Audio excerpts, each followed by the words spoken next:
Ya, hola chicos, esta es la parte, bueno, la cápsula de la tarea 2, la parte 2 en específico, y vamos a ver al tiro de lleno lo que es la parte 2 de la tarea, ¿ya? Esta básicamente se trata de hatching. Ustedes recuerden que hatching básicamente es un par de llave-valor, ¿ya? Aquí van a tener un valor X en donde ustedes lo van a pasar por su función de hatch y nos va a dar un valor Y que va a ser la posición en la tabla de hatch donde vamos a guardar un valor asociado al X o el mismo X o algún otro tipo de operación, ¿ya? Recuerden que también pueden haber colisiones y van a tener que manejar estas colisiones de manera efectiva y ahí pueden hacerlo con la metodología que ustedes creen necesaria, ¿ya? Primeramente, ustedes van a tener varias líneas de este tipo. Aquí tengo el int en específico, el input, en donde ustedes van a tener el ID del pingüino en específico, van a tener después el tamaño del árbol del pingüino, y después van a tener una serie de números que son básicamente los nodos del pingüino, o sea, los nodos del árbol, perdón.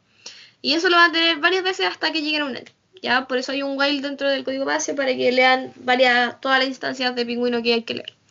No todos los pingüinos van a tener el mismo tamaño de árbol y no todos los pingüinos van a tener el mismo árbol. ¿Ya? Que quede claro eso. Posterior al end, van a tener una cantidad de queries. ¿Ya? Y después van a tener cada líneas en donde al final las queries pueden ser find o validate. ¿Qué hace la query find? Ustedes tienen que decir si existe en todos los pingüinos que les dimos el pingüino que estamos buscando. Si existe, perfecto, lo retornan. ¿Ya? Ahora, ¿qué pasa si es que es validate? Aquí específicamente le estamos preguntando si es que este pingüino en particular, pingüino 1 por ejemplo, tiene un subtree dentro de su árbol específico. ¿Ya? Esas son las queries que van a relacionar. Claramente la primera es mucho más fácil que la segunda. La primera es más que nada un calentamiento con las tablas de hatch que queremos que sepan una función de hatch específica, que le apliquen un módulo y que sepan guardar esta referencia. Pueden hacerlo con otra metodología, idealmente sí, pero o sea, podrían sí, pero idealmente cubrirse en la tabla para que básicamente entiendan cómo hacer una tabla de hatch, ¿ya? Para que sea su primera aproximación. Y tampoco es tan complicado, así que se los recomiendo full para que suelten la mano. Entonces, aquí no vamos a ser tan misteriosos con la solución. ¿Por qué? Porque se entiende de forma inmediata que es una tabla de hatch. Aquí esta cápsula va a ser más que nada explicarles qué es el incremental hatching y para qué les sirve. Bueno, tenemos que van a tener una tabla hatch que va idealmente a guardar todos sus pingüinos y cada pingüino va a tener su propia tabla hatch que va a guardar lo que sería información respecto al árbol. ¿Por qué? Porque así yo después cuando le hago una query, por ejemplo, de validate, ustedes se meten directamente, le aplican su hacheo a las queries en específico como se lo tengan que aplicar y ustedes van a ir a la tabla directamente del pingüino, van a buscar al pingüino y después de ese pingüino van a ir a la tabla de los árboles y van a encontrar si existe o no ocurrencias del subárbol dentro del árbol original. ¿Ya? Es eso. Lo tengo acá diagramado. Ustedes tienen una idea, lo pasan a una tabla, cada pingüino tiene su propia referencia a su tabla y aquí almacenan información de los subárboles posibles que tiene su árbol original. Entonces, por ejemplo, si yo me meto acá con alguna query y no tengo ninguna instancia que se repita dentro de esta tabla que coincida con mi query, entonces el pingüino no tiene el permiso. Y si es que sí existe una ocurrencia de comparación, entonces efectivamente tiene el permiso en el índice inesperado. Ustedes dan el índice de la raíz del subárbol en específico. Por ejemplo, si es 1, 1, acá en este rango específico tendría que ser el índice. Bueno, aquí supongamos que esté el 0, sería el índice 0. También tendrían que tenerlo en el índice 0, 1, 2. Índice 2 y también en el índice este sería 2, 3, 4, 5 si no me equivoco, para los de acá, si no me equivoco. Si no, bueno, ahí lo vamos a ver de forma diagramal, pero que entreguen las ocurrencias, ¿ya? Entonces, eso será así. Claro, entonces si yo pregunto, por ejemplo, por el 1, 1, tendría que devolver que tenemos tres ocurrencias, porque tenemos esta de acá, tenemos también la ocurrencia de acá, y también tenemos la ocurrencia de este árbol de acá. Ahora, como les dije, esta cápsula va a ser enfocada en explicar cómo funciona yo cómo yo puedo obtener todos los subárboles posibles para guardarlo dentro de mi tabla de Hatch. Pero existe otra posibilidad a la que les voy a presentar, que va a ser Hatch incremental.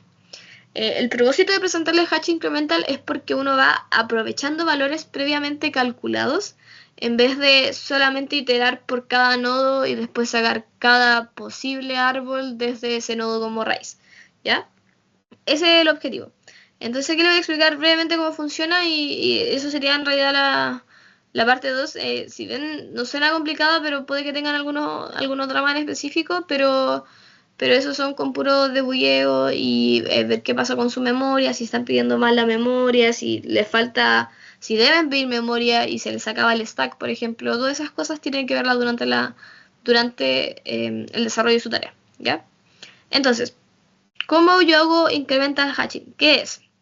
Básicamente es definir el valor de hatch de mis nodos de los cada nodos en base a valores previamente calculados que son en base a los hijos. Entonces, yo voy a definir este valor de este nodo en base al hatch de este de acá y el hatch de este de acá.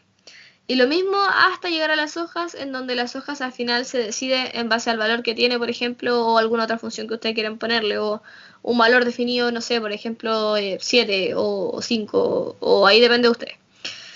Entonces, ¿por qué uno dice que aprovecha valores de hatch? Porque si se dan cuenta, por ejemplo, este nodo de acá pertenece a este subárbol, a este subárbol, a este subárbol y a este subárbol. Entonces, recalcular, por ejemplo, el valor de este quizás no es tan óptimo, sobre todo cuando crece demasiado el árbol. Por ejemplo, este nodo pertenece tanto a este árbol, lo mismo que el anterior. Pertenece a este árbol y pertenece a este árbol. Entonces, por ejemplo, si yo calculo para este árbol, voy a tener que recalcular primero este nodo de acá solito y en realidad es un gasto que podemos ahorrarnos. Entonces, ¿cómo lo vamos a hacer? Aquí les voy a mostrar, por ejemplo, y aquí tenemos los subtrees y esto es lo que queremos obtener, que básicamente el ejemplo que pueden ver en el enunciado. Ustedes tienen que, por ejemplo, el 1 tiene apariencias en 0, en 1, en 5 y así, el 0 también.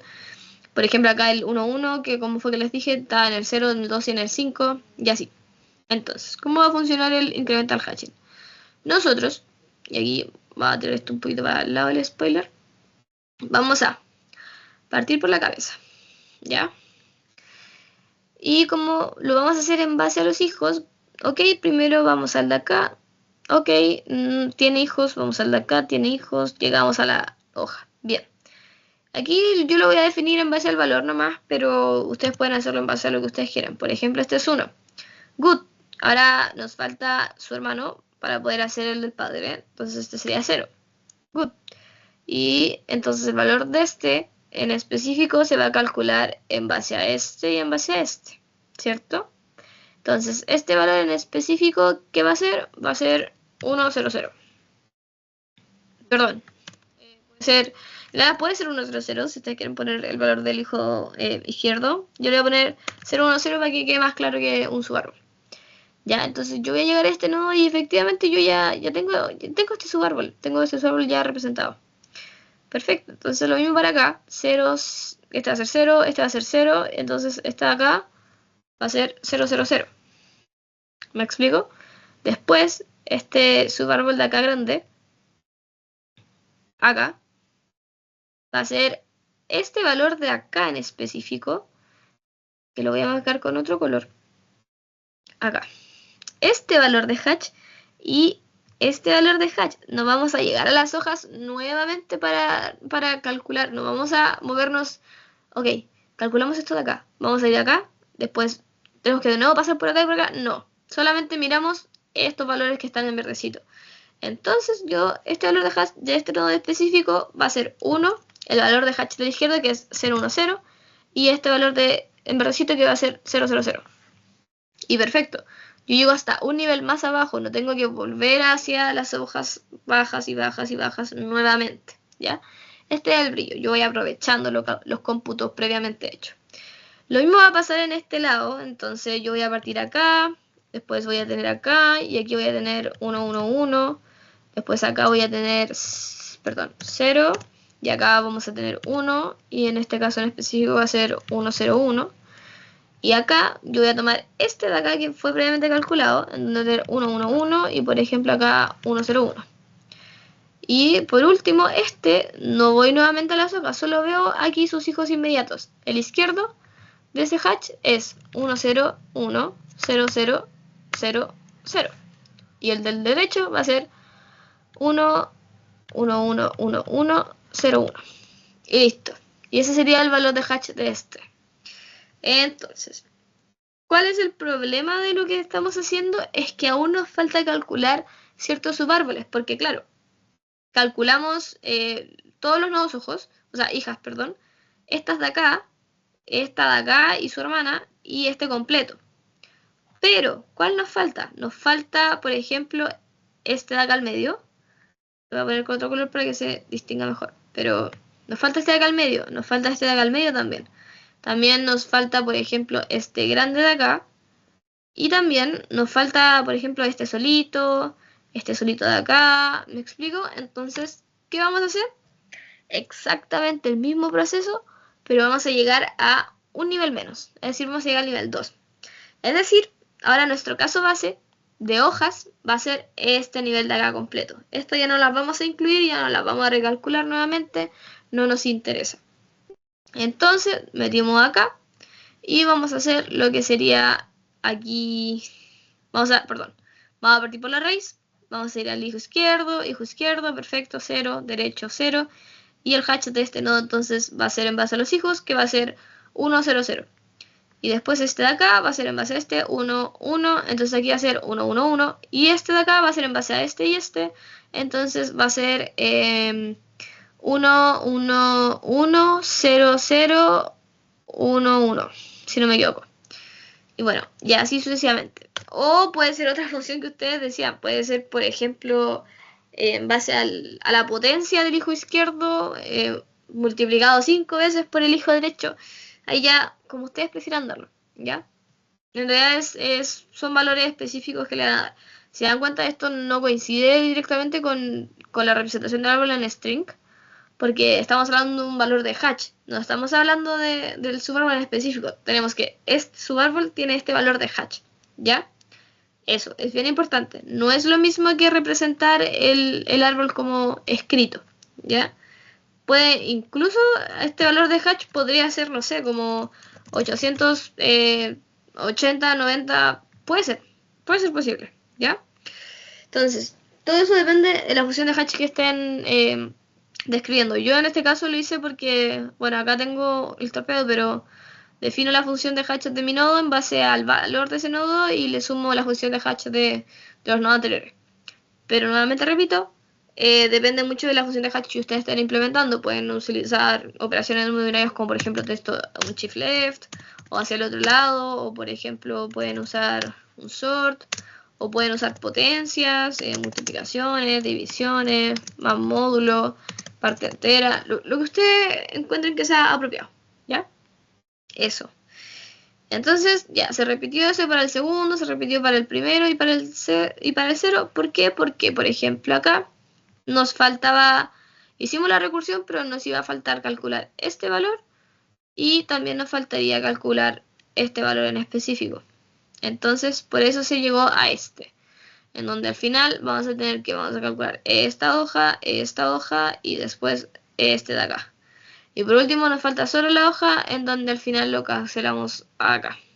Y ahí ya tenemos todos los subárboles posibles dentro de lo que sería nuestra...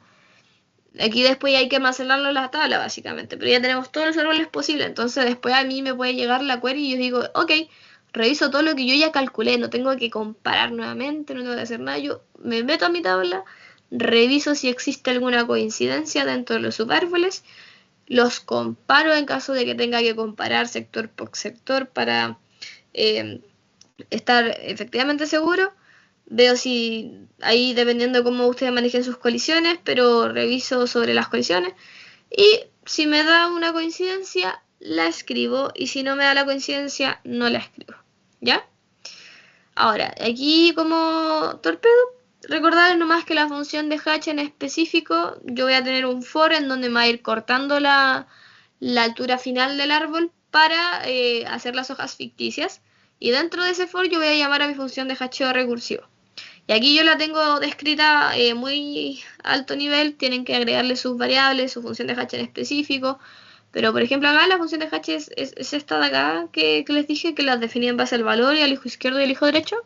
Y acá se llama recursivamente. Entonces, si no es hoja, se hace en base a los hijos, y si es hoja, se pone el valor.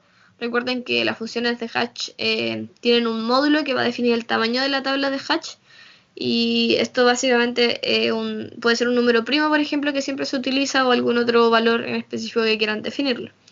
Y por último, se va a guardar el hatch value dentro de la tabla de hatch en esta parte. ¿Por qué? Porque si lo guardáramos, por ejemplo, después de llamar a la función recursiva, no estaríamos guardando los nodos internos que estamos calculando, solo estaríamos guardando el resultado final. Por ejemplo, acá no estaríamos guardando, por ejemplo, este de acá. Seríamos solamente guardando este de acá. ¿Me explico? Entonces, eso. Y bueno, eso sería lo que es hatch recursivo. Espero que se entienda. Como resumen, recuerden, es ir contando los niveles para hacer hojas ficticias y básicamente definir el valor de hatch en base al hatch de los hijos. ¿Ya? Recuerden que el valor del hatch en específico va a ser como ustedes los deseen, como ustedes lo definan, y puede ser un número, puede ser un array, puede ser lo que a ustedes se les ocurra que pueda ser una buena función y finalmente óptimo. ¿Ya? Y todos estos subdatos, todos estos datos, ustedes los guardan en su función, en su tablita acá arriba. Y bueno, aquí yo les puse un hint de que las colisiones se manejan aquí con una lista, pero hay otras funciones y ahí ustedes tienen que decir cómo manejarlas, ¿ya? Y bueno, eso sería. Recuerden que ustedes no tienen que retornar si solamente existe o no, tienen que retornar de forma ordenada lo que sería los índices de las raíces de las cosas. Como acá, por ejemplo, donde tenemos que el 1, 1, el índice de este árbol de la raíz está en el 0, acá. En cambio acá, el índice de esta ocurrencia está en el 2, y acá, por ejemplo, el índice de la ocurrencia en específico está en el 5, ¿ya? Entonces, eso es lo que tienen que tener ojo. Tienen que hacer estructuras que les permita guardar estos valores que ustedes quieran retornar, y que básicamente les permita hacer la comparación a la query que se les va a preguntar de manera apropiada, ¿ya? Así que eso sería. No quiero profundizar más porque depende mucho de las funciones hash que ustedes decidan, de las decisiones que decidan tomar. Y en caso de cualquier duda o cosas por el estilo, pueden siempre preguntar por el foro, y ahí se va a ver como caso a caso. Así que eso sería, y ojalá les vaya